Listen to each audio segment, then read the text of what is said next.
सुमरी पवन सुत पावन नामू, इतना तो ठीक है, लेकिन उस पावन नाम का सुमिरन करके हनुमान जी ने नौकरी पाया, इंजीनियर बन गए हनुमान जी। ऐसा हुआ क्या?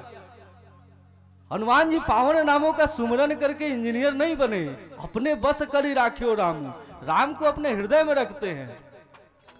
जब हम कहते हैं कि कलयुग केवल नाम आधारा, तो नाम जप के और नाम जपने वाला ये सरयू नदी पार करता है क्या? कि नाम जपने वाला जो है ये नदावर घाट का पुल पार करता है, या नाम जपने वाला 10 बीघा जमीन का मालिक बन जाता है? कुछ नहीं होता है। नाम जपने वाला क्या कहा कि कलयुग केवल नाम आधारा, सुमिर सुमिर नर उतरा ही पारा।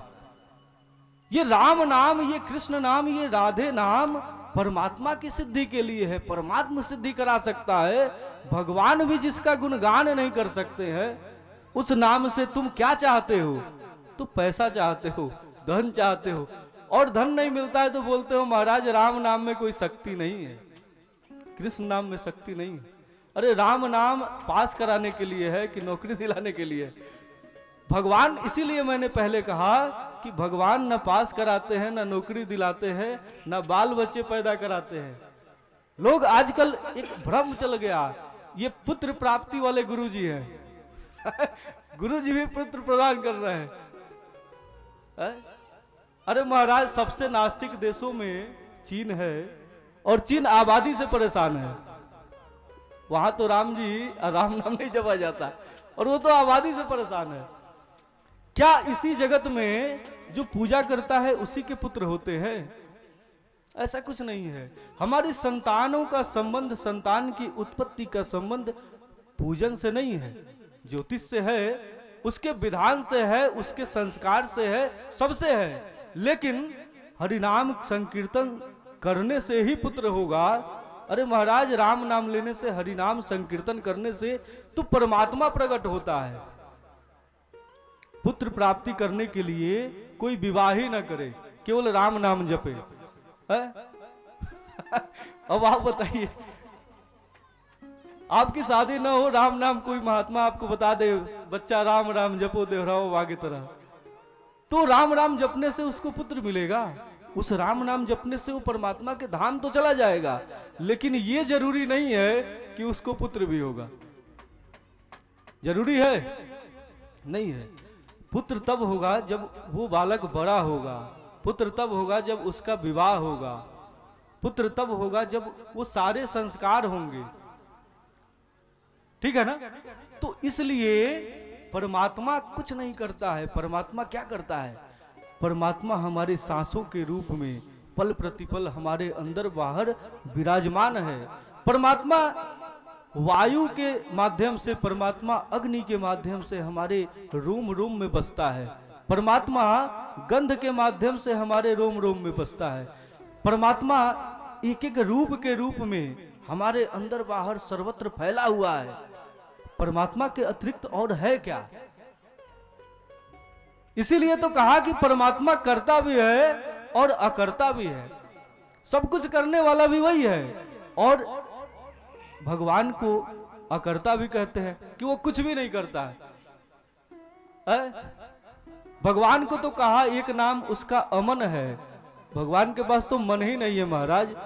इसीलिए तो गोपांगनाओं का जब रास मंडप में जब महारास की लीला करनी हुई, तो भगवान ने गोपांगनाओं का मन चुराया,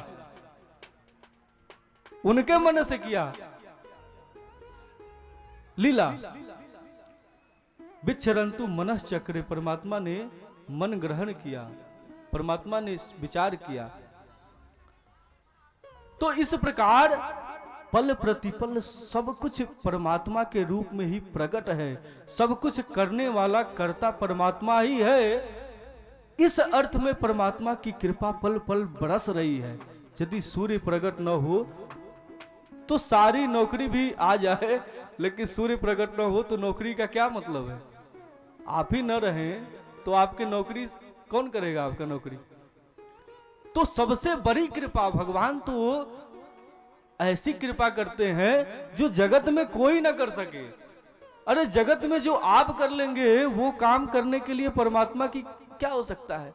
अब भगवान ने आपको बुद्धि दे दिया, भगवान ने विवेक दिया, भगवान ने आपको तन दे दिया, भगवान ने ये खेतों में इतने सारे रंग बिरंग के औषधियां, रंग बिरंग के अनाज उत्पन्न किए आपके लिए। आप खा रहे हैं, पी रहे हैं, आप स्वस्थ हो रहे हैं। ये सब भगवान की कृपा नहीं है तो क्या है। भोजन न मिले तो क्या खाएंगे, नौकरी से जी लेंगे क्या। भोजन चाहिए, नौकरी नहीं चाहिए। जो भगवान देता है वो जगत नहीं दे सकता है। तो जो जगत नहीं देता है वही भगवान देता है। जो जगत देने वाला है, मान लीजिए नौकरी देने वाला जो है, तो शिक्षा विभाग में नौकरी चाहिए तो जो अथॉरिटी होगा भारत सरकार का वो देगा ना, कि भगवान आके साइन करेंगे, ऐसा कुछ नहीं है। इसीलिए कहा कि ये ढोंग पाखंड जो चल रहा है कि नाम जपने से ये मिलेगा, नाम जपने से वो मिलेगा, नाम जपने से कुछ नहीं मिलेगा, नाम जपने से परमात्मा मिलेंगे। अरे महाराज, नाम जपने से, भगवान का नाम जपने से सब कुछ मिलता भी है, लेकिन वो कब मिलता है। भगवान कहते हैं, स्पष्ट रूप से कहते हैं कि अकामः, जो अकाम है वो तो भगवान का नाम जपता ही है, जिसको जगत में कुछ नहीं चाहिए।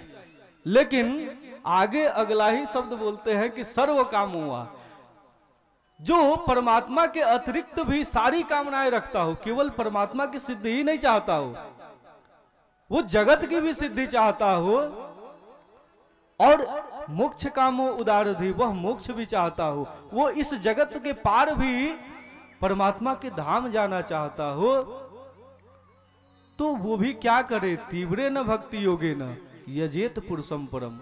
वह भगवान का तीव्र भक्ति योग करे, भगवान की भक्ति करे, भगवान की सेवा करे, तब जाके मिलता है।